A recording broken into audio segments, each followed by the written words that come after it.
আসসালামু আলাইকুম দর্শক,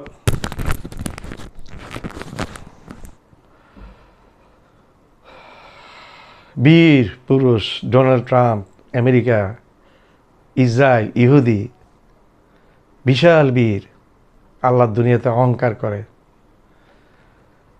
আমেরিকার সৈন্যগুলো মিডল ইস্টের রাস্তায় বীর দর্পে এগিয়ে চলতো।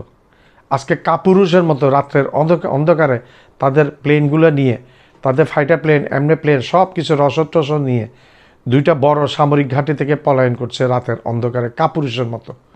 দিনের যে পালিয়ে যেতে সাহস পাচ্ছে না, রাতের অন্ধকারে কাপুরুষের মতো পালিয়ে যাচ্ছে। একটা হচ্ছে বাহরেনের বিশাল সামরিক ঘাঁটি থেকে পালিয়ে যাচ্ছে রাতের অন্ধকারে, আরেকটা হচ্ছে কাতারের সামরিক ঘাঁটি থেকে পালিয়ে যাচ্ছে। এমনি তো ইরান তছনছ করে দিয়েছে প্রত্যেকটা সামরিক ঘাঁটি, কাতারের, বাহরেনের, সৌদি, জর্দানের, তারপর এইদিকে আরব আমিরাতের প্রত্যেকটা ঘাঁটি তছনছ করে দিয়েছে। এমনকি সাইপ্রাসে পর্যন্ত আক্রমণ করেছে মিসাইল, ইরানি মিসাইল সাইপ্রাস পর্যন্ত আক্রমণ। এবং শোনা যাচ্ছে ইরানি মিসাইলের আওতায় আছে ইউরোপের মেন দেশগুলো, ইরানি মিসাইলের আওতার মধ্যে আছে। তো এগুলি নিয়ে তারাও একটু শঙ্কিত আছে, কারণ ইরানের মিসাইল এবং ইরানের ড্রোনগুলা বিশ্বের মধ্যে বর্তমান বিশ্বের যে যুদ্ধের আবহাওয়া, যুদ্ধের যে সিস্টেম, সেটা পুরো আমূল পরিবর্তন করে দিয়েছে।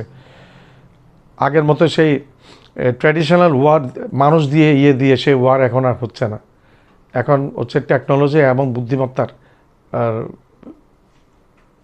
পরিচয় যে দিচ্ছে সেই জিতবে। এখন ইরান সে ঘোল খাইয়ে দিয়েছে। ইরান ইসরায়েলকে এবং আমেরিকাকে ঘোল খাইয়ে দিয়েছে ইরান অলরেডি। আমেরিকা এখন ছেড়ে দে মা কেঁদে বাঁচির মতো অবস্থা ডোনাল্ড ট্রাম্পের।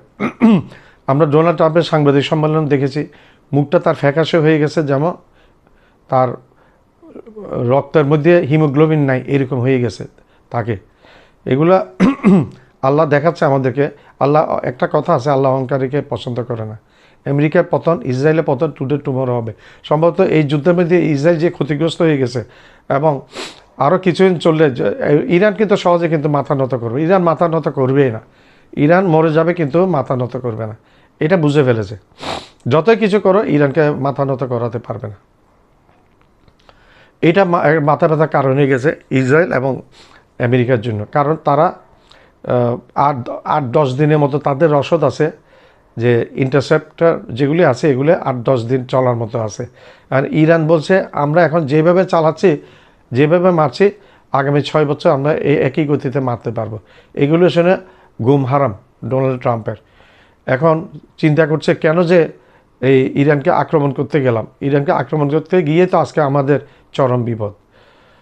তো আল্লাহ এই আমেরিকা এবং ইসরায়েলকে আল্লাহ ধ্বংসের জাহান্নামে পৌঁছে দেখ। সেই রোজা রমজান দিনে সেই কামনা আল্লাহর কাছে, সেই প্রার্থনা আল্লাহর কাছে করছি। ধন্যবাদ। আমার চ্যানেলটা লাইক করবেন, শেয়ার করবেন, সাবস্ক্রাইব করবেন, বেল আইকনটা প্রেস করবেন, সাবস্ক্রাইব করতে ভুলবেন না। আবার বলছি, আমার চ্যানেলটা লাইক করবেন, শেয়ার করবেন, সাবস্ক্রাইব করবেন, বেল আইকনটা প্রেস করবেন, সাবস্ক্রাইব করবেন, সাবস্ক্রাইব করতে ভুলবেন না।